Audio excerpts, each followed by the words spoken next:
Hi everybody, it's the Urge Warrioress here. My name is Ashley. I am in recovery from binge eating disorder. And part of my recovery, what helps me stay well and get well again when I slip into periods of unwellness is doing these videos. These videos help me with grounding in the moment. And they help me to, when I notice thoughts coming up or behaviors coming up that might fuel my binge eating urges, doing this helps me stop, helps me ground, and helps me check in the moment. And today I am so grateful that I have the moment to do this. It's been a big self-care reset for me.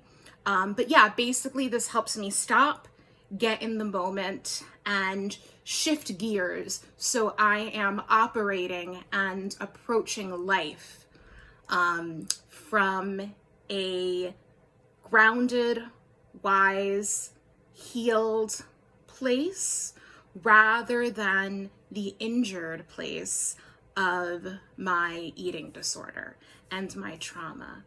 That's why I'm doing this. I have had a very busy schedule lately, and I've not gotten the chance to have a good self-care reset and put myself, in the place where I am able to focus mindfully, on addressing my eating habits and my urges. So I'm taking today as kind of an intentional reset to get back into that. And that being said, I want to share a little bit about what I experienced today. That's an example of the kind of mindset that I need to be in order to permanently conquer my binge eating behaviors. So I was putting some laundry away earlier with this little one right here. This is Tails. Now Tails is a very, very snuggly cat, which I absolutely adore. But sometimes we get in snuggles together and we get in a little nap. So I had an alarm going for when my laundry was set to, my next load of laundry was set to be finished. And I was laying with little Tails, enjoying her little warmth and purr on my belly until my alarm clock went off. And I was so sleepy when I heard that ding. I did not want to get up. So the binge voice in my brain, the parasite, as I often refer it to, an urge came up. It said, oh, you're exhausted. What a great time to eat and get some fuel in you. Even though, I had eaten breakfast like an hour earlier and this wasn't coming from physical hunger. So I got up, I went to the kitchen. I had a protein bar and then I was like, whoa, wait a minute. It's okay that I had that protein bar. However, there's a different way that I could have approached this that would not be because that, oh God, I need something to relieve this X right away. In this case, it was feeling tired. That's the mindset of my binge eating disorder. Oh my God, I need that relief quick right now.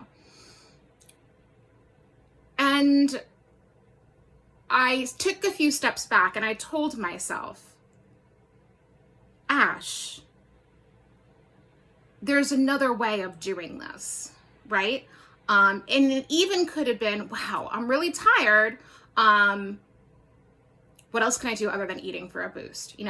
jump up and down for a minute, right? Getting the blood flow usually helps. And it turns out when I went down to the, three floors down to switch my laundry and walked back up, that in and of itself, gave me a little bit of a boost. So I think it's like in those situations where, me or any of us are thinking, oh my God, like I need relief from X so I can do Y. There's a couple of other ways that we can approach it. First of all, the why might not be as bad as we're anticipating, because remember, the binge voice in our brains is kind of a chaos creator, right? Like it thinks of reasons of why it would be a good idea to binge. So one way to nip that in the bud is say, listen, parasite, what you're afraid of is actually not that bad, because going down to switch my laundry, even though I was a little bit tired, it was fine. And I actually got back upstairs and felt more energized. It tries to trick us, the binge voice, the binge parasite. It really does. It really does. And this is not something that's unique to binge eating disorder. I think this is how a lot of addictions and habits operate. We associate certain things being tired, having to do something that feels like a burden, with reasons why it would be great to indulge in our addiction. And, that's simply not the truth. It'll give us that instant dopamine rush we get, when we engage in the activity. But beyond that, it has no usefulness. So I think that's just an example of the shift that I have to get into. And another thing that came to my head earlier, which was interesting because,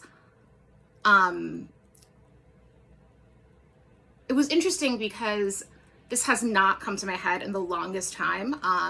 A long time ago, I went to 12-step groups to try to help with my eating problem. I stayed for a couple years and then left because it really wasn't working for me anymore. But I thought of praying, which is strange because I really don't believe in a God, in the sense of that there's this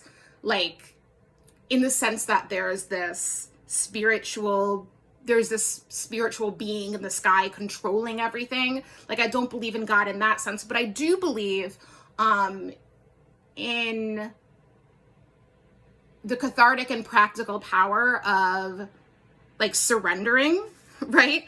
And putting the intention out there of, I really want this and I don't know how to do it, but I want it and I'm willing. And, I thought of approaching, what if when this happened, right? Feeling, I don't want to do X because of Y, or feeling X because I think Y will be so overwhelming. What if I took more of a surrendering approach, saying, hey, universe, I'm feeling apprehensive about doing a task I need to do. I want to know how to do it without binging. I'm open to learning how to do it without binging, and I set an intention to be in this openness. That's what I could do, and I feel very grateful that I even thought of that as an option, because that aspect of recovery, the spiritual aspect of recovery, I really haven't embraced much. I've been very into the intellect, right, and the using your brain and the CBT skills, and I am going a little bit, I went back to therapy, so I am exploring the psychoanalytic perspective, but that spiritual perspective, I really haven't done much yet, and I think that there's a lot of potential for healing there.